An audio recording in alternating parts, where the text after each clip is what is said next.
Hello दोस्तों, स्वागत है आप सभी का करंट एग्जाम के यूट्यूब चैनल पर।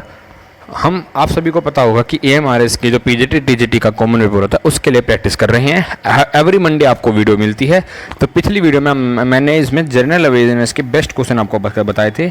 अगर आपने वीडियो नहीं देखी है ना तो आप डिस्क्रिप्शन में जाइए, वहाँ पे आपको लिंक मिल जाएगा, या फिर आप चैनल पर डायरेक्ट जाके भी विजिट कर सकते हैं और यहाँ पर आपको उसका थंबनेल भी शो कर रहा होगा। तो आज की वीडियो में हम बात करने वाले हैं जनरल पेपर की PGT TGT के लिए बेस्ट जो नॉलेज ऑफ ICT यानी जो कंप्यूटर के क्वेश्चंस होते हैं उसके बारे में बात करेंगे। अगर कंप्यूटर की थ्योरी भी चाहिए ना आपको, मतलब एक नोट्स टाइप, तो वो भी बता देना, उसके लिए बढ़ा दूंगा। इन वीडियो को बनाने में दोस्तों सही में बहुत मेहनत लगती है। आपसे बस एक ही विनती है कि आप लाइक करना, वीडियो को पूरा जोड़ देखना। पिछली वीडियो में भी आप लोगों ने वीडियो देखी है, बहुत सारे बच्चों ने, पर वीडियो को बहुत कम देख रखा है। क्वेश्चन अच्छे नहीं लगे तो कमेंट बॉक्स कर दो कि क्वेश्चन बिल्कुल जेन्युइन है, आपके NTS पेपर लेता है उसको निर्धारित करके ही मैंने पैटर्न बनाया है सभी क्वेश्चन होगा। और अगर आप प्रैक्टिस सीरीज़ को जारी रखना चाहते हैं, बाकी जो इसके पार्ट्स हैं वो भी पूरा हुए, तो प्लीज़ कमेंट बॉक्स कर देना। कमेंट बॉक्स से हमको एक अच्छा सा मोटिवेशन मिलता है, और लाइक और सब्सक्राइब तो आप कर ही देना। तो आज की वीडियो में करने वाले हैं, मेहनत लगती है दोस्तों, मैं सच बता रहा हूँ। क्वेश्चनों को ढूंढना, कंपाइल करना और यहाँ पे लगाने में बहुत है। और हाँ, आपके इसकी PDF कहाँ मिलेगी? हमारे टेलीग्राम चैनल पे मिल जाएगी। वैसे तो मैंने ये सोचा है कि जब पूरा ही हो जाएगी सीरीज़ तो एक प्रॉपर बड़ी PDF डाल दूंगा। अगर आप चाहते हैं कि हर एक वीडियो की भी PDF डाली जाए तो वो भी डाल दूंगा मैं। जैसे इसकी आज की क्वेश्चनों की PDF में डाल दूंगा आपको। एवरी मंडे 9 बजे हमको सीरीज़ मिल जाएगी। तो हम शुरू करते हैं हमारे फर्स्ट क्वेश्चन से। फर्स्ट क्वेश्चन है ISDN स्टैंड्स फॉर, यानी ISDN क्या कहता है? ISDN की जो फुल फॉर्म हमें ये बतानी। 4 ऑप्शन इसमें दिए हुए हैं, अगर आपको आंसर पता है तो कमेंट बॉक्स कर देना, हम इसका आंसर बताते हैं। ISDN होता है integrated service digital network, integrated service digital. और हाँ, जिस क्वेश्चन में मुझे लगता है कि मेरे को इसमें कोई एक्स्ट्रा इन्फॉर्मेशन देनी है तो वो भी मैंने इस क्वेश्चन में लिख रखी है, आप वहाँ पे जाके देख लेना। क्वेश्चन में ही देखना, हर PPT में आपको एक्स्ट्रा को जाने की पढ़ने की जरूरत नहीं है रहूँगा, तो इसलिए चैनल पर सब्सक्राइब और जुड़े रहना। सेकंड क्वेश्चन की तरफ बढ़ते हैं कि इनमें से कौन सा प्रिंटर जो होता है वो इंकलेस प्रिंटर होता है? Thermal, inkjet, Osian, dot matrix. तो आप याद रखना, जो थर्मल प्रिंटर होता है ना वो इंकलेस प्रिंटर होता है। Inkless printer, inject printer, Osian, dot matrix ये नहीं होते हैं, इनमें इंक लगा जाता है। थर्मल प्रिंटर हीट इफेक्टिंग पे काम करता है, इसलिए इसे इंकलेस प्रिंटर कहते हैं।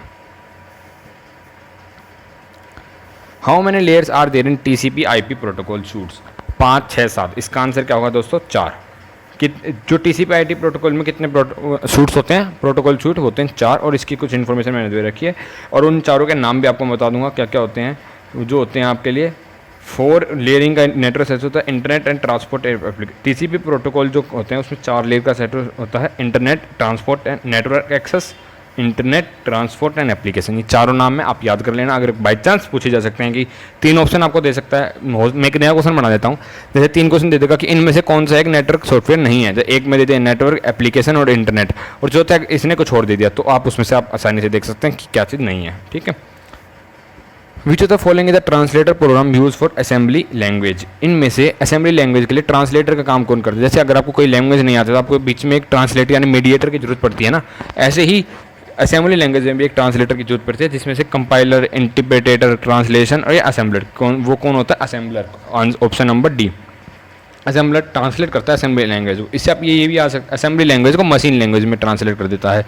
आप ये वैसे भी देख सकते हैं, असेंबली लैंग्वेज को कौन ट्रांसलेट करता है? असेंबलर। ठीक है, याद करने की trick. Which of the following is an translate, ये तो हो चुका है, आगे बढ़ते हैं। Which among the following is known as the father of internet? आप सभी को पता है फादर ऑफ इंटरनेट किसे कहा जाता है। और ये जो नीचे दिए हुए 4 एग्जाम्पल है ना, एग्जाम्पल नहीं, Tim Berners Lee, Raymond Tomlinson, Douglas Engelbart, Vint Cerf. Father of internet किसे कहा था? विंडसर्फ को। तो इन सब ने ऊपर इसने किस चीज़ की दी थी? WWW यानी वर्ल्ड वाइड वेब किसने दिया? हमारा टिम बर्नली ने। और सभी के लिए जो एक्स्ट्रा इन्फॉर्मेशन, चलो मैं भी आपको बताता हूँ।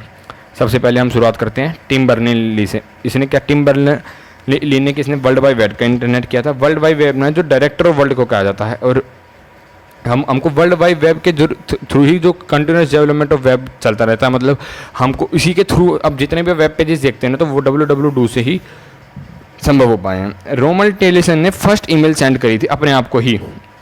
फर्स्ट ईमेल बनाई नहीं थी, बनाई किसी और ने थी, जो शिवा एडोसे नाम करके कोई बंदा है, ऐसे करके जो इंडियन है, उसने सबसे पहले ईमेल को बनाया गया था। पर सबसे पहले ईमेल किसने सेंड करी थी? वो है रेमंड टॉमिल्सन।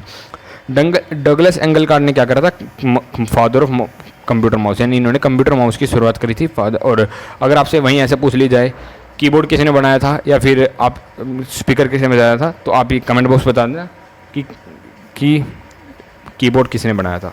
ये आपके लिए क्वेश्चन है कमेंट बॉक्स के लिए। अगर आप आंसर दोगे तो बहुत अच्छा लगेगा, मुझे लगेगा कि आप लोग क्वेश्चन को अच्छे से सुन रहे हैं। कृपया करके जरूर बता देना। फादर ऑफ कंप्यूटर किसे कहा जाता है? चार्ल्स बेबेज को। और विंड सर्फ को कहा जाता है फादर ऑफ इंटरनेट। जो सर्फ ही थे, इन्होंने ही जो TCP IP है ना, ट्रांसफ़र कमीशन प्रोटोकॉल, और IP इंटरनेट प्रोटोकॉल को भी इन्होंने ही डिज़ाइन किया था। इन्होंने इसका आर्किटेक्चर कहा जाता है विंड सर्फ को। और बाकी यहाँ पे आप इसको स्क्रीनशॉट ले सकते हैं और अपने आगे वाली प्रिपरेशन के लिए काम कर सकते हैं। Which of the following option is an MS 2010 में be use to change page size and margin. इनमें से कौन सा ऑप्शन आता है कि जिसे आप पेज के साइज़ और मार्जिन को चेंज कर सकते हैं? लेआउट, होम, व्यू और डाटा। तो आप सभी जान सकते हैं इसमें पेज लेआउट का ऑप्शन है। पेज लेआउट इसमें चेंज होता है डाटा और पेज साइज को चेंज करने, क्योंकि इसमें जो बाकी ऑप्शन है वो कहीं भी से मैच नहीं करते हैं। Which the following is not an email service provider. बहुत आसान क्वेश्चन है ये। कुछ क्वेश्चन आसान भी होते हैं, ऐसी बात नहीं, सारे मुश्किल होंगे। जैसे विंड सर्व वाले क्वेश्चन आपके लिए मुश्किल होंगे, मैं जानता हूँ, पर जिन्होंने कंप्यूटर को थोड़ा बहुत पढ़ रखा हो उसको वो क्वेश्चन भी आते होंगे। तो Hotmail, Gmail, Bing, Yahoo mail. तो इनमें से कौन सा एक ईमेल सॉफ्टवेयर नहीं है, मतलब ईमेल की सर्विस कौन प्रोवाइड नहीं करता? बिंग। Option number C। ये इनमें से कोई भी एक ईमेल नहीं प्रोवाइड करता, ठीक है। बिंग ही आंसर है, यहाँ पर भी लिख रखा है। चलिए, which of the following key combination can be used to open task manager. इनमें से कौन सा की Ctrl Shift Tab, Ctrl Shift ESC, Ctrl Shift O, Ctrl Shift T, इनमें से कौन सा टास्क मैनेजर को ओपन करता है? Ctrl + Shift + Exit ESC। ये डायरेक्ट टास्क मैनेजर को ओपन करने के लिए होता है। Option number B। In second generation which type of memory was use to store data. जैसे आप किसी को पता है कि first generation, second generation, third और फोर्थ और फिफ्थ, इनमें क्या क्या सिमिलरिटीज होती हैं और क्या क्या डिफरेंसेस होते हैं? कोई बात नहीं बता दो, पर मैं आपको बता देता हूँ। सेकंड जनरेशन क्या यूज़ हम करते हैं? सेकंड जनरेशन में हम यूज़ करते हैं मैग्नेट कोर्स, जो मैग्नेटिक टेप के यूज़ में काम कराई जाती है। Track ball is an example. और ट्रैक बॉल क्या होता है? प्रोग्रामिंग डिवाइस है, पॉइंटिंग डिवाइस है, आउटपुट है, सॉफ्टवेयर डिवाइस है। आप सभी को पता है ट्रैक बॉल एक पॉइंटिंग डिवाइस है, जैसे कि माउस की तरह ही काम करता है। ट्रैक बॉल माउस में जो ऊपर जो दिखाई देता है वो होता है गोल गोल सा, ठीक है, जिससे हम स्क्रॉल डाउन स्क्रॉल करते हैं ना, उसे कहते हैं track ball. Which of the following term technical term for the device connected in networks. इनमें से कौन सी एक टेक्निकल टर्म्स है जो नेटवर्क के साथ कनेक्टेड रहती है? हॉब्स, नोड्स, सेक्शन या अटैचमेंट्स। इसका आंसर है नोड्स। इन कंप्यूटर डिवाइसेस को किससे कनेक्ट करते हैं? नोड्स से। जो नेटवर्क में होता है ना, नोड्स को ही नोड्स कहते हैं। Which of the following is an activity of purchasing item and product from website on internet and using online modes, credit card, debit card, bank.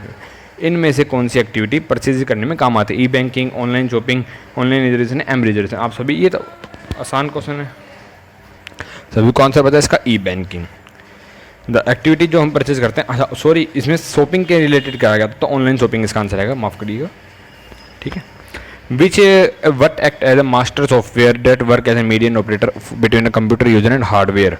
Hardware के लिए जो मास्टर सॉफ्टवेयर का काम करता है, यानी हार्डवेयर और कंप्यूटर का यूज़र जो हम हैं और जो इसका हार्डवेयर जैसे CPU, मॉनिटर, उससे कनेक्ट करने के लिए क्या चीज़ की एप्लीकेशन प्रोग्राम की जरूरत होती है? हार्डवेयर की, सॉफ्टवेयर की, ऑपरेटिंग सिस्टम की। सभी को पता है ऑपरेटिंग सिस्टम ही है जो हम ऑपरेट करते हैं, जो उस कंप्यूटर के हार्डवेयर में स्टोर हो जाता है, वो हम इसको ऑपरेटिंग सिस्टम से इसको कनेक्ट करते हैं।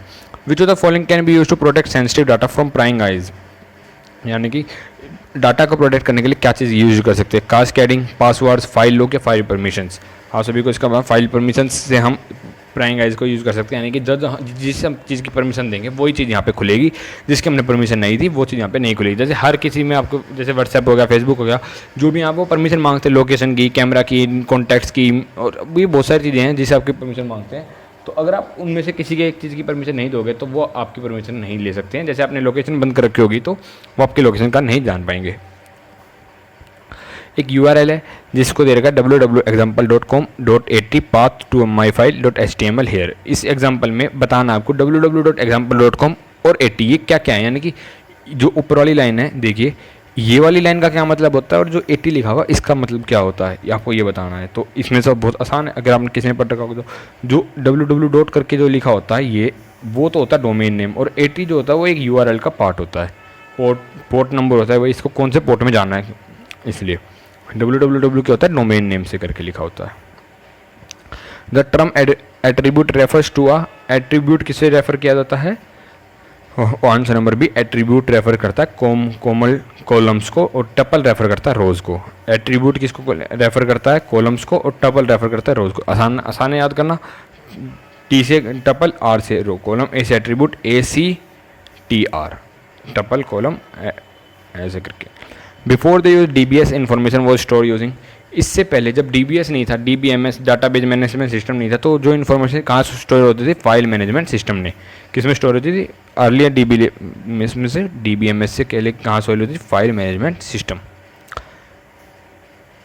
वट डज GAR, GAR का फुल फॉर्म क्या है? इसमें ये पूछ रखा और थोड़ी इन्फॉर्मेशन मैंने आपको GAR की बताऊंगा। GAR का मतलब क्या है? जावा आर्चिव। अब देखिए हम इसके बारे में पढ़ते हैं। GAR एक जावा आर्चिव है, पैकेज फाइल है, format typically use to aggregate many Java classes associated with meta data and resources. Meta data का मतलब क्या है कि जिसमें बहुत सारी चीज़ों, ऑडियो, वीडियो, ग्राफिक्स सब कुछ हो, उस चीज़ को एक एग्रीगेट फॉर्म में यूज़ करने के लिए जावा आर्चिव का। अगर आपको नहीं समझ में आ रहा तो कोई बात नहीं, JAR के कभी भी आप पूछे तो ऑप्शन में आएगा जावा आर्चिव, उस पर आपको टिक लगा देना है, कोई बड़ी बात नहीं है, ठीक है।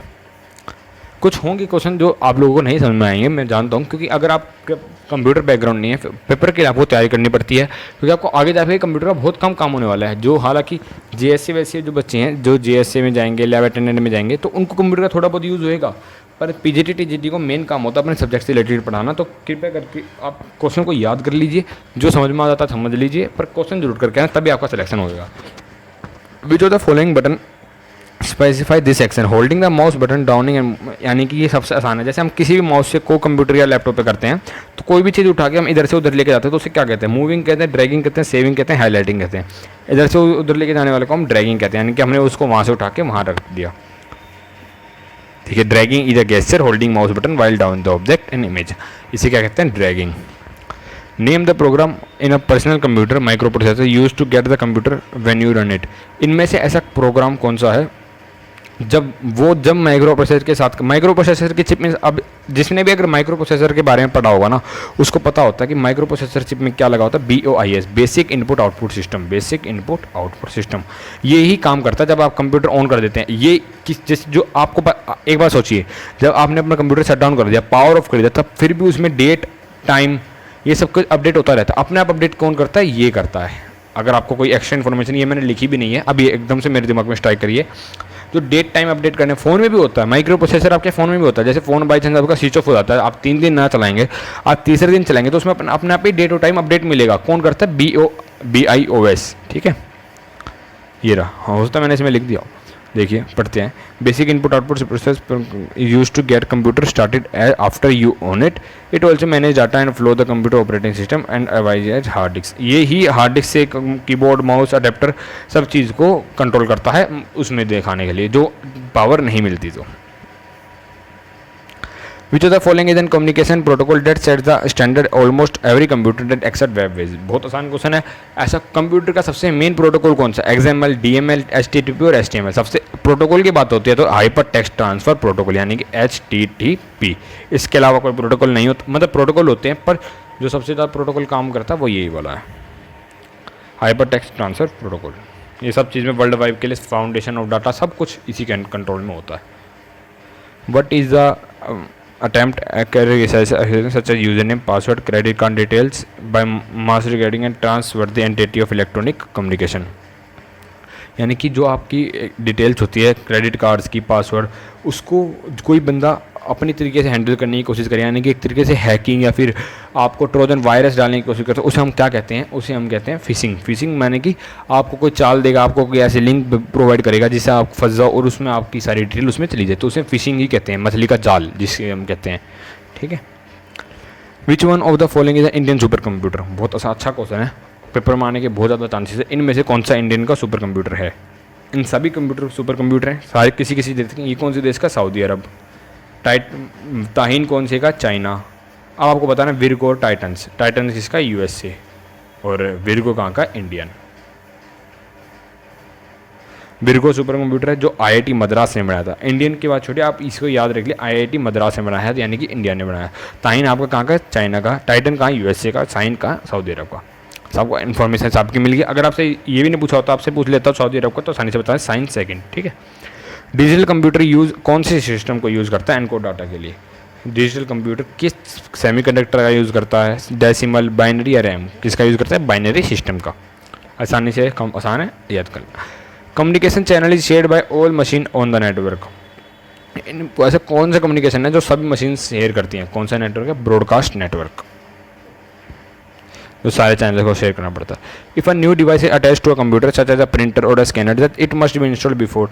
ये इस क्वेश्चन का मतलब है जैसे आप कोई भी एक डिवाइस अपने कंप्यूटर से अटैच करते हैं, जैसे कि आपने मान लो प्रिंटर को अपने कंप्यूटर से अटैच कर दिया, तो कौन सा ऐसा डिवाइस है जो आपको इंस्टॉल करना चाहिए? जब भी आप कंप्यूटर से कोई कमांड देंगे तो वो प्रिंटर प्रिंट कर पाएगा, वो होता है आपका ड्राइवर। अगर आपके पास ड्राइवर ही नहीं है तो आप अपनी गाड़ी को कैसे चलाओगे? यानी कि आप प्रिंटर को नहीं चला सकते, चाहे वो प्रिंटर हो चाहे स्कैनर हो, आप नहीं चला सकते। क्या है? ड्राइवर। ड्राइवर बहुत ज़रूरी होता है जब कोई आप अपना हार्डवेयर को अपने यूज़ करते हैं कंप्यूटर से। सॉफ्टवेयर में ड्राइवर का कुछ ज़्यादा काम नहीं होता है, पर हार्डवेयर के लिए आपको ज़रूरत पड़ती है ड्राइवर की। Which of the following storage devices is use to compensate और difference in rates for of data from one device to another. मतलब आप कभी कोई अपने डाटा शेयर करते हो वन डिवाइस कंप्यूटर से दूसरे कंप्यूटर में, तो इनमें से कौन से डाटा जो है वो आपका रेट को डिफाइन करें, यानी कि जल्दी होएगा लेट होएगा, वो इनमें से किन से ऑप्शन से वो मैच करता है? बफर। बफर जो होता है ना वो डाटा को होल्ड करता है, यानी buffer hold data temporary inside the computer memory. Buffer होता है जो आपकी कंप्यूटर की मेमोरी को थोड़ी देर के लिए हेल्प टेम्परेरी होल्ड करता है। When different devices requires the data buffer send it's priority basis therefore differentiating flow of data based on devices. इसका मतलब क्या है कि जैसे कि अगर आप अपने कंप्यूटर से कोई भी डाटा शेयर कर रहे हैं किसी के भी साथ, जैसे आपने 4-5 टैब खोल रखे हैं, 5 4 4 2 2+3, आपने कोई भी टैब खोल रखे हैं, तो उसमें डाटा कैसे भेज रहे हैं, यानी कि कौन से टैब को कितनी स्पीड से इंटरनेट चाहिए, कितनी स्पीड से उसकी मेमोरी चाहिए, वो सब कौन डिसाइड करता है? बफर। किस टैब को कितनी चाहिए, कम देनी है फास्ट देनी है, वो सब वही चीज़ डिसाइड करता है। Pathway that support communication among the various electronic computer on a computer system are called. जो पाथवे होता है कंप्यूटर सिस्टम का वो क्या डिसाइड करता है? देखिए, वायर लाइन्स, बस लाइन, लॉजिक पाथ है, गेटवेज। क्या होता है वो? बस लाइन्स। आप पाथवे से डिसाइड कर सकते हैं। पाथ क्या होता है? मान कि जहाँ पे बस चलती है वो डिसाइड करता है। अगर आपको इसका पूरी भी चीज़ पढ़नी है तो आप पढ़ सकते हैं, इसमें बहुत सारी चीज़ मैंने आपको बता रखी है। जो इंस्ट्रक्शन को अलाउ करता है, सीपीयू के डिफरेंट यूनिट से कनेक्ट करता है। बस लाइन्स जो है एक हाईवे और रोड की तरह काम करते हैं इन्फॉर्मेशन को कंप्यूटर सिस्टम तक पहुँचाने के लिए। ठीक है, मैंने आपको समझा दिया। In which type of network are called computer considered equal. इनमें से कौन से नेटवर्क में कंप्यूटर को इक्वल कनेक्ट किया जाता है, यानी कि दो कंप्यूटर कनेक्ट होंगे, दो कंप्यूटर आपस में कनेक्ट होंगे और दोनों ही बराबर पेज से रफ्तार कर रहे होंगे, यानी कि पीयर टू पीयर। पीयर यानी कि एक तरीके दोस्त होता है। क्लाइंट सर्वर का यानी कि क्लाइंट और सर्वर का अलग ये सब अलग हैं, पर पीयर टू पीयर कंप्यूटर जो होता है वो सेम पेज से कनेक्ट होते हैं। क्योंकि जैसे एक वाईफाई से तो दूसरा भी वाईफाई से, दूसरा नॉर्मल कंप्यूटर से तो दूसरा भी नॉर्मल नेटवर्क से कनेक्ट होता है। Personal computer can be connected together in a form of. जो पर्सनल कंप्यूटर होते हैं वो एक दूसरे से कनेक्ट कर सकते हैं। किस फॉर्म में कनेक्ट करते हैं वो? लैन के form, local area network. Local area network के फॉर्म में उसको कनेक्ट करते हैं। तो 30 क्वेश्चन हो गए हैं दोस्तों, ये बहुत अच्छे क्वेश्चन हैं। हालांकि मेरे को थोड़ी आवाज़ में आपको दिक्कत हो सकती है, माइक भी है पर उसमें थोड़ी बर्बरिंग हो सकती है। आवाज़ में थोड़ा जल्दी बोल देता हूँ, जल्दबाजी में बोल देता हूँ, तो उसके लिए माफ़ी चाहूँगा। पर जो मैंने लिख रखा है ना, आप अगर उसके ऊपर कोई डाउट नहीं कर सकते हैं, शक नहीं कर सकते हैं, बिल्कुल अच्छा है। कंटेंट क्वालिटी है, क्वांटिटी भी मैंने आपको 30 क्वेश्चन अच्छे खासे करा दिए हैं, और इसीलिए चैनल को सब्सक्राइब और लाइक बनता है। दोस्तों मिलते हैं नई वीडियो में। धन्यवाद। जय हिंद, वंदे मातरम।